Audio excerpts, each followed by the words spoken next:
হাদিস পড়ছিলাম, নবী করিম সাল্লাল্লাহু আলাইহি ওয়াসাল্লাম তিনি বলছেন যে লাম্মা কাদাল্লাহুল খালক, যখন আল্লাহ রাব্বুল আলামিন এই মহাবিশ্ব সৃষ্টি করেন তখন আল্লাহ রাব্বুল আলামিন কাতাবা কিতাবান, একটা কিতাব লিখেছেন।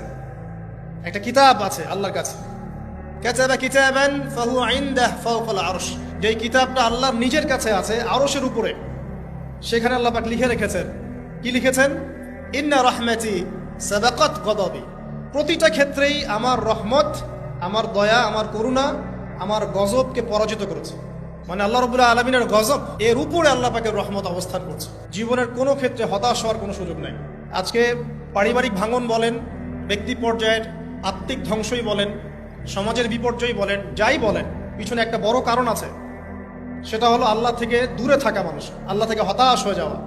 আর এই কাজটা শয়তান করিয়েছে মানুষকে আল্লাহ থেকে দূরে সরানোর জন্য। কিন্তু আল্লাহ রাব্বুল আলামিনের কাছে কেউ যদি যেতে চায়, মন থেকে যদি আল্লাহকে একটা বারও ডাকে, আল্লাহ পাক এক ডাকের মাধ্যমেও তার গুনাহ মাফ করতে পারে। আমাদেরকে আল্লাহ রাব্বুল আলামিন তার রহমত থেকে নিরাশ হতে বারণ করছেন।